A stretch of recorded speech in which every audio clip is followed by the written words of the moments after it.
I'm sharing with you guys the 5 ways that allowed me to save 500,000 pesos at only 25 years old. If someone like me who was a shopaholic, who was able to rise above it, who was able to do it, then it's totally possible for you too. These tips could apply to you wherever you are at your personal finance journey, as long as you start taking action today.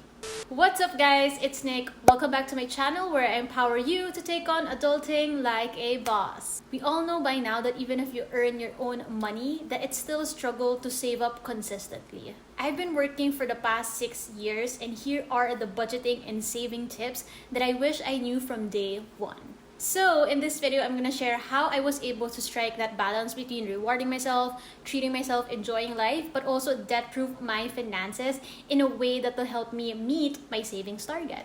If you're into budgeting and mastering your money mindset, then make sure you like this video and subscribe to the channel. And now let's get into those tips that help me save 500K at only 25 years old. Tip number 1 is simplify tracking of finances. Guys, believe me when I say that I've tried so many ways to track my finances for the past years, because I would try writing it down or tracking it on Excel like a crazy person. But what made me stay consistent and disciplined month on month is simplifying everything. I just have a 1-page monthly tracker where I can immediately see the breakdown of my expenses, my investments, and my savings. Before, I thought it was so adult of me to put my life in different tabs, in several columns, and then I realized I didn't even last doing that for 2 months, to be honest.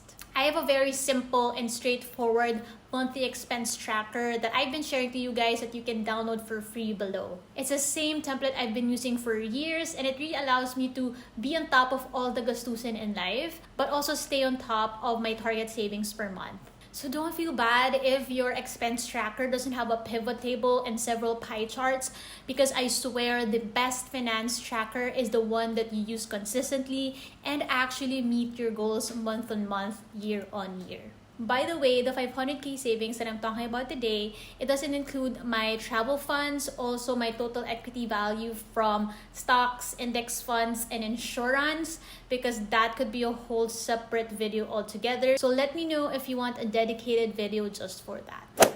Tip number 2 is focus on one goal at a time. I know you guys are super ambitious, you're driven, you're working your way up in your careers, so it's super natural to have so many goals that you want to hit. Like maybe saving up to start a business, travel the world, finally move out of your parents' house and live on your own. But here's the problem. Hear me out. Is that I've become so overwhelmed with so many goals in my head that I end up putting it all aside at the back of my mind, because I end up being busy, distracted with life. And then before you know it, you've been working for so many years and you're like, where is that emergency fund that I said I was supposed to have by this age? Me personally, it's always been at the back of my head that I want to start my own business, but I just kept saying like, I will eventually when the time is right, whatever, when I'm ready. But the thing is, you'll never be ready until you actually want to focus on that goal and be committed and create timelines for yourself. And day by day, you want to be reminded that you are focused on that single goal. So what did I do? For several months, I hardwired my brain that if I want to start a business, that I need to have at least 1 year worth of living expenses for my emergency fund, plus a buffer to help with the investments of my business. And what happened? Basically, every single time I was tempted to buy something online or buy my lunch on Foodpanda, I remembered that I was taking away savings from my future business. The thing is, everyone says, we all know that we're supposed to save for our future.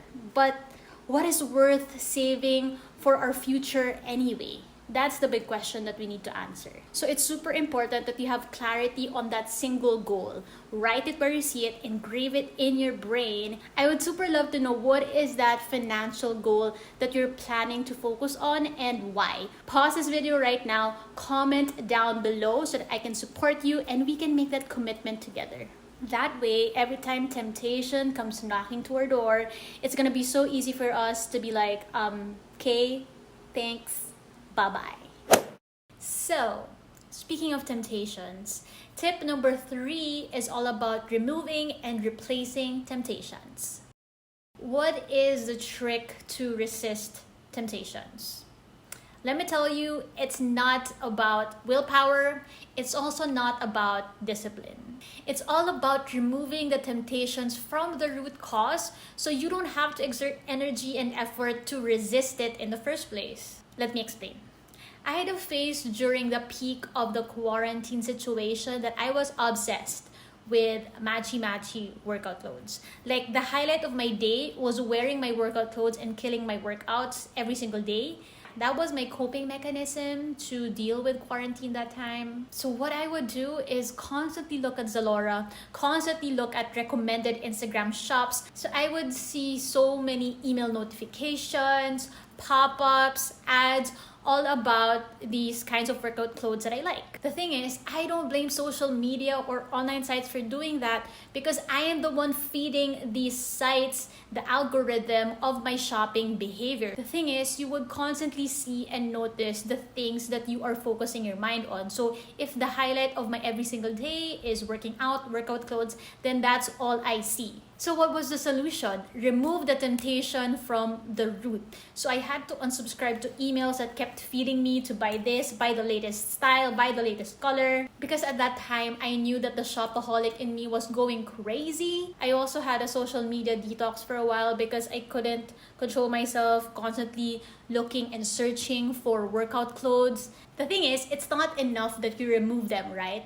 Because now you need to replace these temptations because you all now have this free time when you were used to spending it like scrolling, researching. So I suggest to replace the temptation, use this free time to do something more productive. Say, enroll in an online course or read a book for your personal development, maybe rekindle a hobby, or spend more time with your loved ones instead of you going on your phone all the time. If you want to have a deep cleanse of the IG pages that you follow, because unconsciously it tells you if you're gonna save or splurge, then make sure you follow me on Instagram where I share more advice over there to hopefully like inspire you in your journey. And I also have a private Facebook group that you can join through the link below where I'll be posting more about budgeting and saving so that you basically are engraving in your brain that you have these people with you, a supportive community who is also as committed in achieving your money goals.